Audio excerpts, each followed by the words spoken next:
Amigos, muito bom dia. Hoje é dia 2 de julho de 2025, quarta-feira.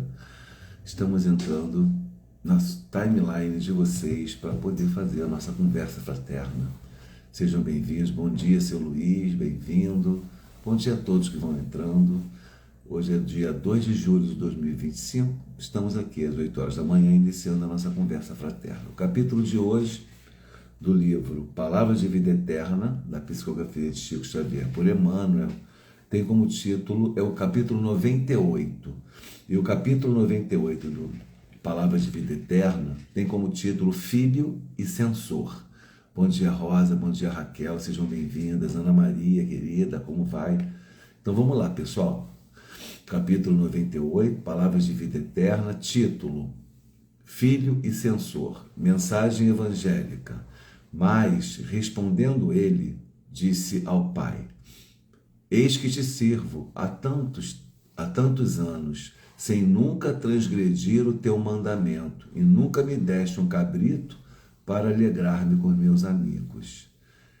São palavras que estão registradas no Evangelho de Lucas, capítulo 15, versículo 29, lembrando a vocês, certamente vocês se não perceberam, é a parábola do filho pródigo. Essa é a reclamação do filho que não foi, o filho que permaneceu com o pai, com o Senhor, e quando o Senhor recebe o filho pródigo com alegria, com festim, mandando inclusive sacrificar um cevado para poder fazer aquela grande festa pelo retorno do seu filho, o que fica, o filho que não vai embora, fala isso com o pai. Mas, respondendo ele, disse ao pai: Eis que te sirvo há tantos anos, sem nunca transgredir o teu mandamento, e nunca me deste um cabrito para alegrar-me com os meus amigos. O filho que não é o pródigo, reclamando com o pai pela conduta dele com o filho pródigo. Bom dia, Madé, bom dia, Regina, Ana Paula. Vamos então agora entender o que Emmanuel fala sobre essa conduta do filho que não foi, da parábola do filho pródigo. Na parábola do filho pródigo, não encontramos somente o irmão que volta experiente e arrependido ao convívio do lar. Nela surge também o irmão correto, mas egoísta, remoendo censura e reclamação. Ele observa a alegria paternal abraçando o irmão recuperado, entretanto, reprova e confronta. Procede como quem lastima o dever cumprido, age a feição de um homem que desestima a própria nobreza. É fiel aos serviços do pai, contudo critica-lhe os gestos, trabalha com ele, no entanto, anseia escravizá-lo aos próprios caprichos. Atende-lhe aos interesses, vigiando-lhe o pão e a prata. Guarda a lealdade, mergulhando-se na ideia de evidência e de herança. Se o coração paterno demonstra grandeza e sentimento, explode em ciúme e queixa. Se perdoa e auxilia, interpõe o merecimento de que se lhe doa e de que se julga detentor, tentando limitar-lhe a bondade. Perde-se num misto de crueldade e carinho, sombra e luz. É justo e injusto, terno e agressivo, companheiro e censor. Deseja o pai somente para si, a fazenda e o direito, o equilíbrio e a tranquilidade somente para si. No caminho da fé, analisa igualmente a tua atitude. Se te sentes ligado à esfera superior por teus atos e diretrizes, palavras e pensamentos, não te encarceres na vaidade de ser bom. Não te esqueças em circunstância alguma de que Deus é Pai de todos. E se te ajudou para estares com Ele, é para que estejas com Ele, ajudando aos outros. Muito boa essa mensagem para nós que estamos nos mudando para uma nova sede, começando novos trabalhos, aumentando o alcance do que já temos, né? Aqui no final eu me lembrei de uma coisa muito interessante quando ele fala: se te sentes ligado à esfera superior por teus atos e diretrizes, palavras e pensamentos, não te encarceres na vaidade de ser bom. Lembra quando a gente conversa no projeto Ombro Amigo, no Amparo Franciscano, que as pessoas, quando chegam nesse tipo de trabalho, acham que aquelas pessoas que são assistidas são coitadinhas e que nós somos pessoas que temos algum privilégio, alguma superioridade por estarmos servindo. É exatamente isso. Não somos superiores. Somos tão assistidos quanto eles. E precisamos entender isso para continuar fazendo um trabalho de caridade com sinceridade, com amor e com humildade. Porque o quanto que nós recebemos num trabalho como esse é tão grande que não tem como não nos sentirmos também assistidos. Da mesma maneira que aquele que recebe o lanche, só que com necessidades diferentes. Aquele que recebe o lanche na segunda-feira no projeto Amparo Franciscano, ele está numa situação de mendicância, de miserabilidade. Nós não estamos, mas estamos na condição de miseráveis da alma muitas vezes, por necessidades da alma, por dores da alma. E precisamos nos colocar na posição daqueles que são assistidos e também são atendidos por essa espiritualidade que aproveita todas as oportunidades para fazer o bem, para impactar a humanidade terrestre positivamente. Esse é o primeiro tópico que eu gostaria de trazer para a gente poder refletir sobre esse tema. Agora vamos lá. O filho e o censor, a parábola do filho pródigo. Teve uma vez, ano passado, retrasado, que eu fui fazer um estudo sobre essa parábola e me deparei com essa reflexão. Porque quando a gente pensa na parábola do filho pródigo, a gente fica atento ao protagonista. Quem são os protagonistas dessa história?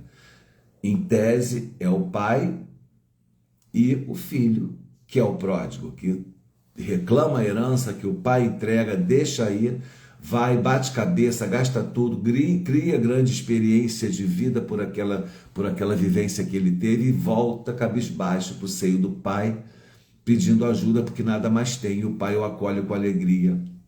E as pessoas às vezes esquecem desse segundo filho, que também é um protagonista, só que num pano secundário, numa subjetividade, numa finalidade diferenciada daquela do filho pródigo. O filho pródigo, a experiência dele foi inconstante, foi pródigo, foi equivocado, foi egoísta, mas quando ele vai e ele vive aquela experiência toda e volta, ele vem humilde, ele vem para se transformar, ele abre o coração para o pai.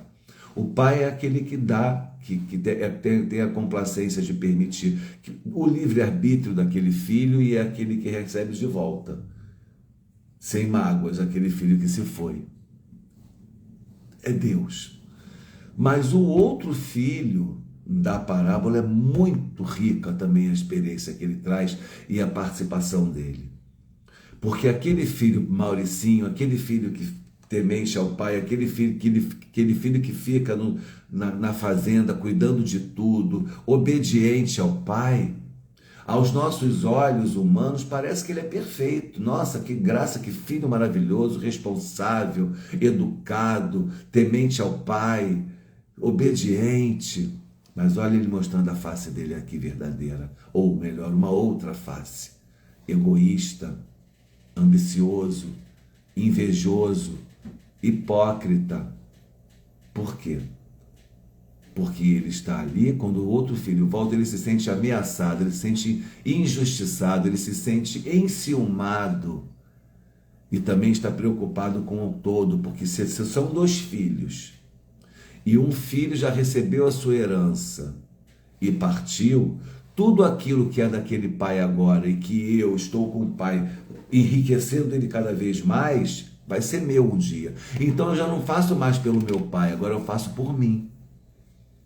Então agora o interesse maior, o meu Senhor não é mais o meu pai, o meu Senhor é as terras. São as terras que eu vou herdar.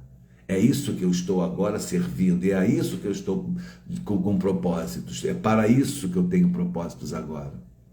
Então, a figura do filho temente, do filho zeloso, do filho obediente, cai por terra com uma nova face do egoísta e do ganancioso, e daquele que não tem perdão, daquele que não sabe acolher o irmão por amor.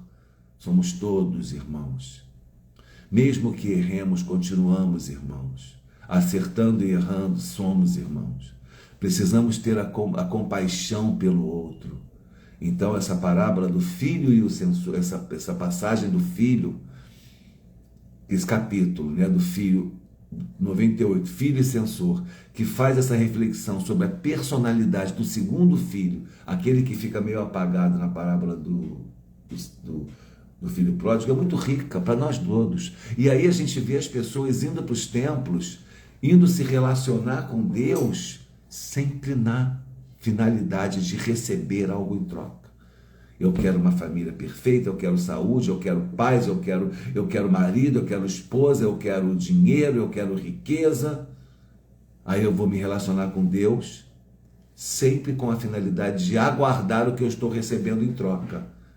Nunca fazendo por fazer, fazendo sem esperar nada de volta.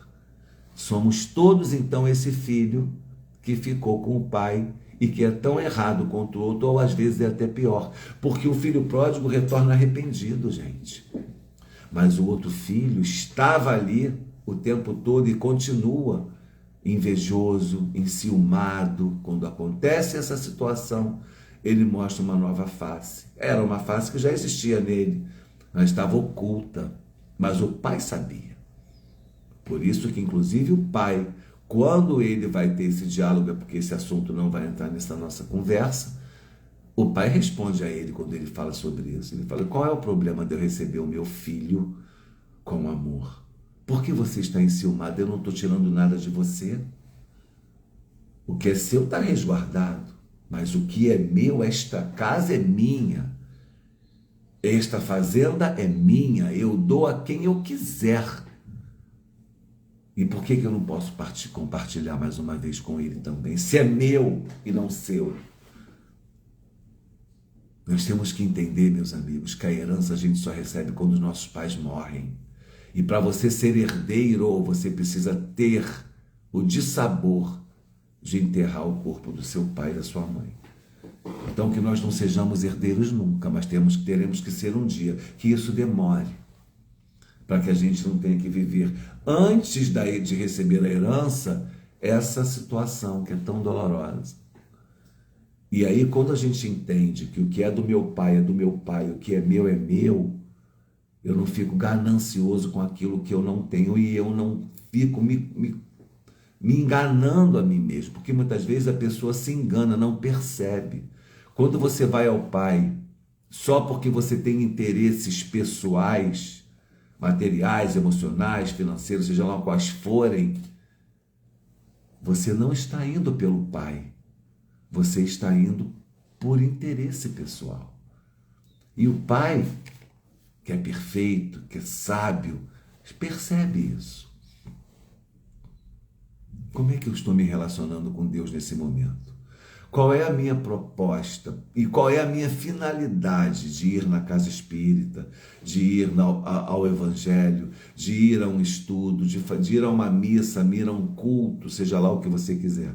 Qual é a sua finalidade? É ir lá realmente adorar a Deus, agradecer a Deus por tudo que você tem, agradecer a Deus por esse encontro com Ele que a gente acaba tendo quando a gente vai de coração aberto, uma verdadeira epifania, teofania?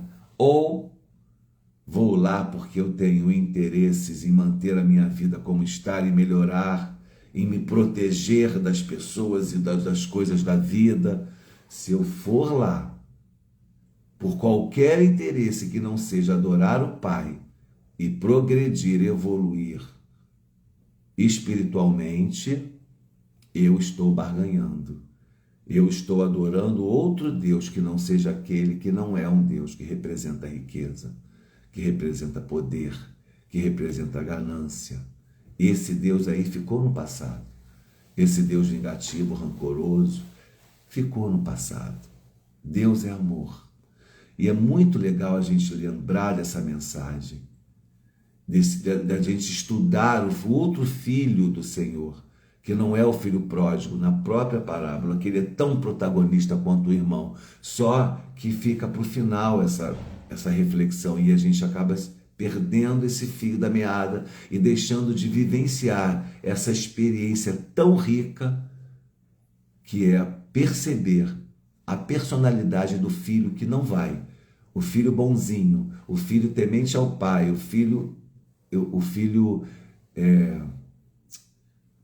esqueci agora o termo, o filho que fica, que é temente, que está lá ajudando o pai, que parece ser aquele filho perfeito, não é. O obediente, não é.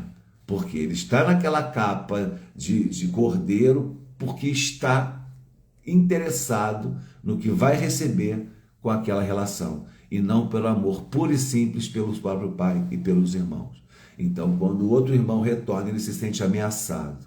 E essa ameaça faz com que ele vá reclamar com o pai injustamente a mesma condição que ele está dando para o outro filho, uma mesma festa.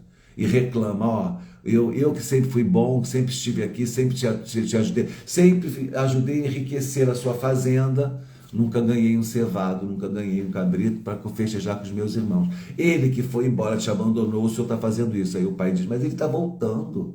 Eu estou feliz, o meu filho retorna ao seio do pai. Ele se encontrou, está voltando para mim. Como não posso ficar feliz se ele é meu filho como você? E mais, isso aqui tudo é meu, não é seu. Eu dou a quem eu quiser. Por que você está reclamando? Eu não estou tirando nada de você. Entendem? Como é que muitas vezes nós podemos parecer com esse segundo filho também, não só como um filho pródigo, mas também como outro filho, com as nossas atitudes no dia a dia, com a nossa própria relação com Deus. Meus amigos, século 21, chegou a hora de nós progredirmos, de nós avançarmos, de nós amadurecermos espiritualmente. Nossa relação com Deus não tem que ser uma relação de troca, não tem que ser uma relação de interesse em nossos bens materiais, em nossas conquistas pessoais. Isso é outra coisa. Precisamos transcender, precisamos nos relacionar com o sagrado, realmente, com aspecto realmente imaterial, valores imateriais, virtudes, conquistas do espírito e não mais da matéria. Não precisamos mais sacrificar animais, fazer oferendas para deuses para poder a lavoura ser farta, para a tempestade não assolar a nossa tribo. Vamos deixar esses hábitos, essas atitudes, essas condutas para o passado. Está lá atrás. E estou dando um exemplo bem adequado quando eu falo que a gente não pode ficar fazendo sacrifícios, adorando a Deus e fazendo oferendas para que a nossa lavoura seja farta. A mesma coisa a gente faz. Ó Senhor, que eu consiga um emprego. Ó Senhor, que eu não seja demitido. Ó Senhor, que meu emprego seja próspero. Só pensamos. Temos que pedir isso também, mas não só isso. Não temos que ficar tendo só a lavoura. Não somos mais aqueles camponeses. Somos espíritos mais sofisticados agora, espiritualmente falando, mais elevados, compreendemos valores que não compreendíamos naquela época e compreendemos também a face de Deus com muito mais profundidade do que naquela época, em que o homem temia a Deus, tinha o Deus da guerra para que protegesse ele dos outros povos que poderiam atacar a sua localidade, o seu castelo e tomar tudo, porque não existia uma lei. Hoje existem leis internacionais que protegem as nações. Nós temos hoje outra compreensão sobre tudo isso, sobre segurança pública. Então veja como progredimos e ainda muitas vezes, a despeito desse progresso que temos na sociedade, permanecemos pedindo ao Pai as mesmas coisas que pedíamos quando vivíamos na lavoura, nos campos, antes lá da Idade Média, em tempos muito remotos. Por quê? Porque reverberamos o pensamento sem perceber. Temos que progredir, evoluir. O filho pródigo, a parábola do filho pródigo nos traz essa percepção, essa capacidade de concentração, de cognição muito superior à que nós tínhamos naquela época e precisamos aplicar. E a nossa relação com Deus não pode ser egoísta, não pode ser gananciosa, não pode ser personalista. Deus é Pai de todos nós. Que nós possamos compreender isso e evoluir e progredir. Lembrando, como foi bem colocado aqui, já no final da nossa reflexão. Vou ler novamente o último parágrafo. Se te sentes ligado à esfera superior por teus atos e diretrizes, por tuas palavras e pensamentos, não te encarceres na vaidade de ser bom. Nós não temos que procurar, isso é um processo. Ser bom é uma consequência, não é uma busca, não pode ser ambicionado. Eu quero ser bom e vou ser. Para que eu seja bom, eu tenho que, consequentemente, viver experiências que vão me tornar assim, vão me transformar. Não é uma cadeira de faculdade que eu sento lá, fico 5 anos estudando e viro bom. Não, eu vou ser bom depois que eu exercitar centenas, milhares de atitudes diante do próximo, porque ele diz: não te esqueças em circunstância alguma de que Deus é pai de todos. Deus é pai do criminoso. Deus é pai do criminoso. Ele só não se compraz com o crime, mas ele é pai daquele, o que significa dizer que o criminoso vai se regenerar um dia e será recebido por esse pai. Deus é pai de todos e se te ajudou para estares com ele, é para que estejas com ele e não com seus interesses pessoais, ajudando os outros. Estar com ele está dizendo aqui para a gente é o seguinte: se ele te convidou para estar com ele, é para estar com ele. Então você tem que ir ao templo, você tem que ir a ele para estar com ele, não para pedir a ele, como a gente faz o tempo todo. Não para estar com ele e se sentir protegido. Bom, eu estou com o pai, eu estou seguindo aqui as escrituras, então eu estou protegido de todo o mal. Não, porque o mal pode estar dentro de mim e as minhas atitudes que vão gerar as consequências da minha vida. Portanto, se eu quero ter uma vida boa no futuro, eu tenho que ser bom hoje. E é ajudando o outro. Por quê? Porque todos estamos juntos, temos que dar as mãos e seguir, caminhar juntos. Meus amigos, a mensagem de hoje é essa. Um pouco profunda, mas muito importante. E repito, principalmente nesse momento que nós estamos vivendo no GEF, que nós estamos transformando a nossa existência, nós estamos indo para uma nova sede, para um lugar maior, onde nós vamos receber muito mais pessoas, vamos ter muito mais trabalho, que tenhamos a humildade franciscana em nossa caminhada todo o tempo, para que possamos verdadeiramente servir a Deus, a Jesus e a Francisco de Assis da maneira como devemos, para que possamos nos tornar pessoas melhores, sem interesses personalizados, de modo que possamos entender isso e realmente seguir na seara do bem. Eu quero agradecer a presença de vocês. Quero lembrar que hoje, ao final do dia, no início da noite, às 8 horas, teremos a nossa reunião pública virtual. Hoje receberemos o Pierre. Pierre é um querido da nossa casa. Pierre é do Centro Espírita, se eu não me engano, ele é do Rita de Cássia, ele é um psicólogo espírita e ele traz temas científicos extremamente relevantes que se coadunam com o Espiritismo e com o Evangelho. Vale a pena assistir um palestrante, psicólogo espírita, é um presente que a espiritualidade nos dá. Quero lembrar a vocês que a nossa sede está de vento em popa, a nossa inauguração vai ser dia 12, e nós vamos anunciar a partir de sexta-feira, vamos soltar os convites para quem quiser comparecer e estar conosco. Vai ser um final de manhã e uma tarde inteira de atividades para que nós possamos inaugurar a nossa casa com o pé direito. Teremos música, teremos autógrafos de livros, venda de livros, teremos almoço, teremos palestras. Vai ser um dia muito agradável e todos vocês estão convidados. Oi, Raquel, bom dia, meu amor, que bom ter você por aqui. Eu vi também que a Letícia entrou. Bom dia, Letícia, seu Luiz, Ana Maria, Madé, Ana Paula, todo mundo que entrou, Verônica, Ana, sejam bem-vindos. Ana Betisa também entrou. Meus amigos, agora para encerrar, vamos à leitura do livro Minutos de Sabedoria. Não perca a sua serenidade, capítulo 52. Não perca a sua serenidade. Quando a irritação nos move, a saúde se descontrola, os órgãos se perturbam e sofremos terrivelmente. Se o amigo traiu, se sua parenta inventou uma calúnia, se aquele a quem você ajudou cometeu uma injustiça, uma ingratidão, perdoe. São pessoas enfermas, tenha pena delas. Mas você não perca a sua serenidade, não dê a entender que foi atingido. Mensagens de Carlos Torres Pastorino para todos nós.